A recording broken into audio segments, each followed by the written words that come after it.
اس نے مجھے پہلے کیوں نہیں بتایا؟ وہ دونوں اب نکاح کر رہے ہیں۔ مسز زویان نے میرے بارے میں کیوں نہیں سوچا؟ میں بھی تو اس سے پیار کرتی ہوں، پھر اسے مجھ سے پیار کیوں نہیں ہوا؟ اس کی سسکیاں پورے کمرے میں گونج رہی تھی۔ مشی سے دور ہوتی وہ اپنے دل کا حال سنانے لگی تو اس کی بات سن کر مشی کو ڈھیر سارا غصہ زویان پر آیا تھا، جس کی وجہ سے اس کی ایسی حالت ہو گئی تھی۔ اس کی وجہ سے وہ اپنی پری کو کھو رہی تھی، جس کا چہرہ ہر وقت چمکتا رہتا تھا، مگر اب زویان کی وجہ سے اس کے چہرے پر بے رونقی اور غم کے سائے منڈلاتے تھے، جس سے مشی کو زویان پر عجیب ہی طیش آتا تھا۔ پری تم نہ سوچو اس کے بارے میں۔ اس کے دونوں ہاتھوں کو وہ اپنے ہاتھوں میں لیتی وہ اسے ہمت دینے کی کوشش کر رہی تھی، جو کچھ وقت پہلے ہی اپنی ساری ہمت کھو چکی تھی۔ کیسے نہ سوچوں میں مشی، اس نے اچھا نہیں کیا میرے ساتھ، میں پیار کرتی ہوں اس سے، اس نے میرے پیار کی لاج نہ رکھی، بلکہ ساری غلطی ہی میری ہے۔ میں نہ ہی اس سے پیار کرتی اور نہ ہی آج میرے ساتھ ایسا کچھ ہوتا۔ بات کے آخر میں وہ اب خود کو کوسنے لگی تھی، لیکن تیز رفتار میں بہتے آنسو اس کے چہرے کو بھگو گئے تھے۔ پری تمہاری کوئی غلطی نہیں ہے، خود کو قصوروار مت ٹھہراؤ، پیار کرنا کوئی غلطی نہیں ہے۔ اس کے چہرے پر بہتے آنسو اپنی ہاتھ کی ہتھیلی سے صاف کرتے اس نے اس کی درد سے بھری آنکھوں میں دیکھا۔ اس کی آنکھیں آج خالی تھیں، ان میں وہ چمک نہیں تھی، اس کی آنکھوں میں اتنی جلدی ہلکے بھی پڑنے لگے تھے۔ مشی میں اس کے نکاح میں شرکت نہیں کروں گی، مجھ سے یہ سب نہیں دیکھا جائے گا، میں یہاں سے چلی جاؤں گی، میں دوبارہ کبھی اس کی نظروں کے سامنے نہیں آؤں گی۔ بھیگی آواز میں بولتے اس نے مشی کی طرف دیکھا جو اس کے آنسو صاف کر رہی تھی۔ وہ پہلے صاف کر رہی تھی جب اس کی آنکھیں تیزی سے بہتی ہوئی پھر سے اس کے گالوں کو بھگا کر گئی۔ پری یہ تم کیا کہہ رہی ہو؟ تم کہاں جاؤ گی؟ اس نے پری کے کانپتے ہاتھوں پر اپنی گرفت مضبوط کی۔ میں کہیں بھی چلی جاؤں گی، لیکن اب میں اس کے سامنے نہیں رہوں گی۔ نکاح کے بعد زرنش حویلی میں رہے گی، مجھ سے نہیں دیکھا جائے گا، اس لیے میں ہی حویلی سے چلی جاؤں گی۔ اس کا وجود ہچکولے لے رہا تھا، پہلے وہ جتنی ٹھنڈی تھی اب وہ اتنی زیادہ گرم ہو چکی تھی۔ پری تم کہیں نہیں جاؤ گی، تم کمزور نہیں ہو، تم ایک بہادر لڑکی ہو، تم کیوں سب کچھ چھوڑ کر جاؤ گی؟ وہ اسے اب تحمل سے سمجھانے لگی۔ نہیں ہوں میں بہادر، اگر میں بہادر ہوتی تو اپنی محبت کے آگے ہار نہ جاتی، اسے حاصل کر لیتی، لیکن ایسا کچھ بھی نہیں ہوا، کیونکہ میں محبت کے معاملے میں بہت بے بس اور لاچار ہوں۔ درد سے بھری اس کی آواز مشی کو لگ رہی تھی، مشی کے دل کو لگ رہی تھی۔ میں ڈیورس لے لوں گی زویان سے، مگر میں اب یہاں نہیں رہوں گی۔ وہ اپنا اٹل منصوبہ بنا چکی تھی تو مشی کی آنکھوں میں بھی آنسو آ گئے تھے۔ اسے اتنے درد میں دیکھ کر تو پری کے گلے لگتی، اب وہ بھی پھوٹ پھوٹ کر رو رہی تھی۔ اس کے صبر کا پیمانہ بھی اب لبریز ہو گیا تھا۔ اسے پری کو اس حالت میں دیکھ کر بہت ہی دکھ ہو رہا تھا، اور اب اس کا دکھ بانٹنے کے لیے وہ جھٹکے سے ہی اس کے ساتھ لگتی ہچکیاں لے کر رونے لگی تو پری کے رونے میں مزید اضافہ ہو گیا۔ دوسری طرف شام کا وقت تھا، ہر کوئی تیاریوں میں لگا ہوا تھا۔ آج کے فنکشن کے لیے سبھی تیار ہو رہے تھے۔ مہندی اور ہلدی کا فنکشن اکٹھا تھا۔ حویلی والوں نے، زرنش کے گھر والوں نے، سب نے مل کر آج فارم ہاؤس جانا تھا، جہاں پر تقریب کا سارا انتظام کر رکھا تھا۔ پہلے غرارے میں ملبوس حورم سیکنڈ فلور سے گزرتی ہوئی زری کے کمرے کی طرف جا رہی تھی جب اس نے دیکھا اس کے کمرے کا دروازہ کھلا ہوا تھا۔ کمرے میں جھانکنے کے لیے وہ اپنے قدم تھوڑے سے آگے بڑھا گئی تھی۔ اس کی خواہش تھی اس کمرے کو دیکھنا جو اس کی ملکیت تھا، جس پر اس کا حق تھا، مگر وہ یہ نہیں جانتی تھی کہ یہ حرم کا مطلب اس کا ہی ہے۔ سب نے اسے منع کیا تھا اس کمرے میں جانے سے، لیکن کسی نے بھی یہ نہیں بتایا تھا کہ یہ کمرہ ہے کس کا۔ روز بروز اس کمرے کو دیکھنے کے لیے اس کے دل میں خواہش اور طلب بڑھتی جا رہی تھی۔ آگے کی جانب قدم بڑھاتی وہ تفتیشی نظروں سے کمرے میں جھانکنے لگی۔ ابھی اس نے بھرپور نظر بھی کمرے پر نہیں ڈالی تھی جب پیچھے سے یزدان نے اسے مخاطب کرتے اس کے شانے پر ہاتھ رکھا۔ حرم یہاں کیا کر رہی ہو؟ دھیمے لہجے میں بولتے اس نے دیکھا وہ اس کمرے کو دیکھ رہی تھی، مگر ابھی تک پلٹی نہیں تھی، جبکہ یزدان کے مخاطب کرنے پر اس کے چہرے پر ایک دم بدحواسی چھا گئی تھی۔ خوف اور حیرانگی کے تاثرات اس کے چہرے پر نمایاں ہونے لگے تھے۔ کچھ نہیں، میں نے دروازہ نہیں کھولا، یہ پہلے سے ہی کھلا ہوا تھا، میں اندر نہیں دیکھ رہی تھی۔ رخ موڑ کر گھبراتے ہوئے ہڑبڑی میں بولی۔ وہ ڈر گئی تھی کہیں یزدان اسے ڈانٹ نہ دے، اس کمرے میں جانے کے لیے اسے منع بھی کیا تھا، مگر وہ پھر بھی اندر جھانک رہی تھی۔ ڈرتی ہوئی وہ جیسے ہی پلٹی تھی اپنے حسن سے اس کے دل میں بسیرا کر گئی تھی۔ اس نے دیکھا وہ تھوڑے سے میک اپ میں اس کے دل میں بجلیاں گرانے کا کام کر رہی تھی۔ ٹی پنک کلر کی ہلکی سی لپسٹک، آنکھوں پر ہلکا سا گولڈن رنگ کا شمر، پلکوں پر مسکارا جس کی وجہ سے اس کی پلکیں مزید گھنی ہو گئی تھیں، مگر اس کے چمکتے گال جو گلابی ہو چکے تھے نیچرل میک اپ میں وہ تو آفت ہی لگ رہی تھی۔ یزدان نے بھی پہلے رنگ پیلے رنگ کا کرتا پہنا ہوا تھا کیونکہ وہاں کا تھیم ہی یلو تھا، جبکہ صرف زرنش اور زویان کی ڈریس میں پیلے رنگ کے ساتھ سبز رنگ بھی موجود تھا۔ باقی زیادہ تر سب نے ہی پیلا رنگ پہنا ہوا تھا۔ میں جانتا ہوں تم نے دروازہ نہیں کھولا، اس کے ہاتھوں کو اپنے ہاتھوں میں لیتے وہ اسے کمپوز کرنے کے لیے بولا، جبکہ وہ سمجھ گیا تھا وہ کیوں ڈرتی آواز میں ایسا بول رہی تھی۔ چلو اندر آؤ میرے ساتھ۔ اس کا ہاتھ پکڑ کر وہ اپنے قدم کمرے کی جانب بڑھا گیا۔ جب اس نے تعجب سے اس کی طرف دیکھا جو آج اسے خود اس کمرے میں لے جا رہا تھا، بنا احتجاج کیے وہ اس کے ساتھ چلتی ہوئی کمرے میں داخل ہوئی۔ اس نے دیکھا وہ شاندار کمرہ حویلی کے سب کمروں میں سے پیارا تھا۔ وہاں کی صفائی، وہاں کی سجاوٹ، ہر چیز پرفیکٹ تھی۔ اس نے آج سے پہلے اتنا پیارا کمرہ کہیں نہیں دیکھا تھا، لیکن آج اس کمرے کو دیکھ کر اس کی حسرت پوری ہو گئی تھی۔ کتنا تجسس تھا اسے اس کمرے کو دیکھنے کا۔ اگر آپ غصہ نہ کریں تو میں آپ سے ایک بات پوچھوں؟ سہمی ہوئی آواز میں وہ آہستگی بھرے لہجے میں اس کی طرف دیکھ کر بولی جو اب وال پر لگی تصویر پر اپنی نظر جما گیا تھا۔ اس تصویر میں ایک عورت تھی اور اس کے دونوں طرف پیارے پیارے بچے تھے۔ وہ عورت یزدان کی ماں تھی اور اس کے دائیں جانب حورم بیٹھی تھی اور بائیں جانب یزدان، جبکہ وہ دونوں ہی کیمرے میں دیکھنے کی بجائے ایک دوسرے کی طرف دیکھ رہے تھے۔ ہاں پوچھو۔ نظریں اس کی ابھی بھی تصویر پر جمی ہوئی تھی۔ یہ کمرہ کس کا ہے؟ وہ متلاشی نظروں سے ارد گرد کا جائزہ لیتی ایک ایک چیز کو دیکھنے لگی۔ پھر یزدان کی نظروں کے تعاقب میں اس نے اس تصویر کو دیکھا تو اسے لگا شاید یہ کمرہ اس کی ماں کا ہے۔ حورم یہ تمہارا کمرہ ہے۔ اس کے کہنے کی دیر تھی، حورم نے تصویر سے نظریں ہٹا کر بے یقینی سے یزدان کی طرف دیکھا، جیسے کہنا چاہ رہی ہو کیا سچ میں یہ میرا کمرہ؟ اسے اپنی آواز کسی کھائی سے آتی ہوئی محسوس ہوئی تھی۔ کیا سچ میں یہ اس کا کمرہ تھا جسے دیکھنے کے لیے اس کی آنکھیں ترستی تھی؟ ہاں یہ تمہارا کمرہ ہے، اس لیے میں یہاں کسی کو نہیں آنے دیتا تھا۔ وہ حورم کی حیرت سے پھیلی آنکھوں میں دیکھ کر بولا تھا، لیکن اس کے چہرے پر حیرانگی کی جگہ خوشی نے لے لی تھی۔ وہ اپنے ہی کمرے کو دیکھنے کے لیے کب سے تجسس میں مبتلا تھی۔ اس نے ایک بھرپور نظر سے پھر سے کمرے کا جائزہ لے کر اس تصویر کو دیکھا تھا۔ یزدان یہ کون ہے؟ وہ بھی اب غور سے اس تصویر کو دیکھنے لگی تھی۔ یہ میری ماما ہے۔ حورم نے محسوس کیا اس کی آنکھوں میں نمی واضح ہو رہی تھی۔ یزدان نے بچپن سے لے کر اسے ہر ایک بات سے آگاہ کر دیا تھا، لیکن وہ اس کی منگ بنی اور کیسے ان کی گاڑی کا ایکسیڈنٹ ہو گیا، لیکن اس نے یہ نہیں بتایا تھا کہ اس کی ماں کی ڈیتھ کیسے ہوئی۔ جس کار میں تم اور تمہارے موم ڈیڈ تھے، میری ماما بھی اسی کار میں تھی۔ ان کا ایکسیڈنٹ بھی تب ہی ہوا تھا۔ اس کے لہجے میں یکدم سے انتہا کا درد آ گیا تھا۔ ان کے بارے میں سن کر تو افسوس اسے بھی ہوا تھا۔ آپ کے پاس میرے امی ابو کی کوئی تصویر ہے؟ وہ دیکھنا چاہتی تھی اپنے امی ابو کو۔ ہاں یہیں رکو، میں لے کر آتا ہوں۔ کہتے ہی وہ وارڈروب کی جانب بڑھا اور اسے کھول کر اس نے ایک باکس نکالا جو سائز میں کافی بڑا تھا۔ اسے پکڑ کر وہ بیڈ کے پاس آتا وہاں پر رکھ گیا اور حورم کو بیٹھنے کا اشارہ کیا۔ وہ بیٹھی تو اس نے اس باکس کو کھولا۔ حورم نے دیکھا اس باکس کے اندر کافی کچھ تھا، تو یزدان نے ہاتھ اندر ڈال کر ایک تصویر نکالی اور حورم کی جانب بڑھا دی۔ اپنے پیرنٹس کی تصویر دیکھ کر اس کی آنکھوں میں پانی بھرایا تھا۔ اس نے دیکھا اس کے امی ابو نے اسے اپنی گود میں بٹھایا ہوا تھا۔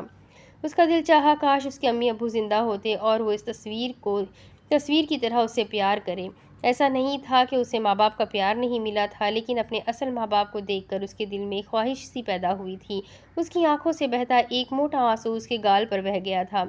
وہ افسردہ ہو رہی تھی۔ یہ دیکھ کر یزدان نے اسے مخاطب کرتے اپنی جانب متوجہ کروایا۔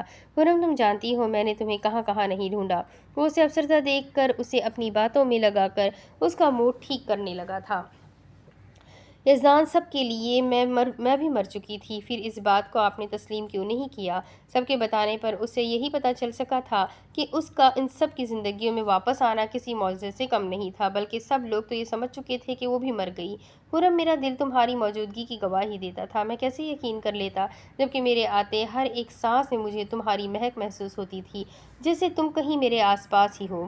وہ اپنے دل کی گہرائیوں میں چھپی بات آج اس پر عیا کر رہا تھا۔ پھر آپ کو پتہ کیوں نہ چل سکا کہ میں زائمہ نہیں حورم ہوں؟ اس کے ذہن میں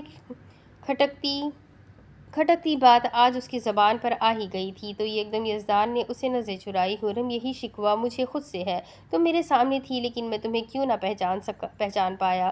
دبے دبے لہجے میں بولتا وہ نظر اٹھا کر اس کی طرف دیکھ گیا۔ آپ نے مجھے اوپر دھوپ میں بھی کھڑا کیا تھا۔ شکوہ کنہ نظروں سے اسے دیکھتی وہ شکایت کر گئی، تم نے مجھے تھپڑ بھی تو مارا تھا۔ اس نے ابھی اسے یاد دلایا۔ آپ مجھ سے نفرت کرتے تھے، وہ منہ بسور کر بولی، لیکن میں اب تم سے عشق کرتا ہوں، پراسرار لہجے میں بولتا وہ اس کے گال پر اپنے ہاتھ رکھ گیا تھا۔ میں ناراض ہوں آپ سے۔ اس نے مصنوعی ناراضگی سے اس کے ہاتھوں کو جھٹک دیا۔ کیوں میری جان؟ اس نے سوالیہ آئیبرو چکایا۔ میں وجہ نہیں بتاؤں گی۔ اس نے اپنی نظروں کا زاویہ بدلا۔ تم نہیں بتاؤ گی تو تمہاری یہ آنکھیں سب بتا دے گی۔ اس کے قریب ہوتے اس نے اس کے چہرے پر جھک کر اس کی بے رخی دور کرنے کے لیے اس کی آنکھوں پر محبت بھرا اور نرم بوسہ چھوڑا۔ میں اپنی آنکھیں بند کر لوں گی۔ وہ سہولت سے اپنی آنکھیں بند کر گئی۔ میں اپنی جسارتوں سے تمہیں تمہاری آنکھیں کھولنے پر مجبور کر دوں گا۔ کہتے ہی اس نے ایک ہاتھ حرم کی شرٹ کے اندر ڈالا تو ایک ہی جھٹکے میں اس نے جھٹ سے اپنی آنکھیں کھولی۔ بہت بے شرم ہے آپ یزدان۔ اس کا گرمائش سے بھرا ہاتھ اپنے پیٹ پر محسوس کرتی وہ آنکھیں سکیڑ کر اسے دیکھنے لگی تو اس کی بات پر یزدان کا قہقہا فضا میں بلند ہوا۔ ہا ہا ہا، میری جان، اب کسی ایک کو تو بے شرم ہونا پڑے گا نا، پراسرار لہجے میں کہتے وہ اس کی کمر پر ہاتھ رکھ کر اسے خود کے قریب کرتے اس کے لبوں پر جھکنے لگا جب اس نے اس کا ارادہ بھاپتے اپنا چہرہ موڑتے اسے خود سے دور کیا۔ نہیں یزدان، ابھی نہیں، میرا میک اپ خراب ہو جائے گا۔ اچانک سے اسے اپنے میک اپ کی فکر ستانے لگی تھی تو ایک بار پھر سے اس کے ہونٹوں پر مسکراہٹ نمودار ہوئی۔ پھر کب میری جان؟ وہ مشکوک نظروں سے اسے دیکھتا اس کے چہرے کے نقوش کو حفظ کر رہا تھا۔ میں نہیں جانتی، لیکن ابھی نہیں۔ وہ بولتے ہی سہولت سے اس سے دور ہوئی، کہیں وہ پھر سے اسے خود کے قریب نہ کر لے۔ تم جانتی ہو نا، تمہاری لپسٹک کو اپنے ہونٹوں سے مٹانا میرا پسندیدہ کام ہے جس کے لیے میں انتظار نہیں کر سکتا۔ وہ اسے اپنے ارادے سے آگاہ کرنے لگا۔ رات بھر آپ انتظار ہی کرتے رہیں گے کیونکہ میں آج زری کے ساتھ سوؤں گی۔ اس کی بات سن کر یزدان کو غش آنے لگا تھا جبکہ وہ اس کے پاس سے اٹھتی اگلے ہی لمحے کمرے سے باہر نکل گئی تو پیچھے بیٹھا وہ حیرانگی سے اسے جاتے دیکھنے لگا تھا۔ نہیں میری جان، اتنا ظلم مت کرو مجھ پر۔ اپنے دل کے مقام پر ہاتھ رکھتے وہ اپنی آنکھیں بند کرتا بیڈ پر گرنے والے انداز میں لیٹ گیا۔ اب اس کے آگے کی کہانی میں آپ کو اگلے ویڈیو میں سناؤں گی کہ آگے کیا ہوگا، اس کہانی کا کلائمیکس کیا ہے۔ آئی تھنک نیکسٹ ویک میں یہ ناول کمپلیٹ ہو جائے گا، تو اس کے آگے کون سے ناولس آپ سننا چاہتے ہیں یہ میں پوسٹ پر ضرور ڈالوں گی۔ آپ نے مجھے کمنٹ کر کے بتانا ہے کہ جتنے میرے پاس ناول کی ریکویسٹ آئی ہے اور جتنے مجھے پرمیشن مل چکی ہے رائٹر سے، میں وہ سارے ناولس کی لسٹ اپلوڈ کر دوں گی پوسٹ پر، اور آپ لوگ مجھے کمنٹ کر کے بتائیے گا کہ نیکسٹ ناول میں کون سا اسٹارٹ کروں تاکہ اس کی ریکارڈنگ فنش کرتے ہی میں نیکسٹ ناول کی ریکارڈنگ کر سکوں۔ تو آپ مجھے کمنٹ کر کے ضرور بتائیے گا۔ تو چلے ساتھ ہی اس ویڈیو کو لائک کر لیں، چینل کو سبسکرائب کر لیں، بیل آئیکن کو ضرور دبائیں۔ تو ملتے ہیں اگلے ویڈیو میں، تب تک کے لیے اپنا خوب سارا خیال رکھیں، مجھے بھی دعاؤں میں یاد رکھیں۔ اللہ حافظ۔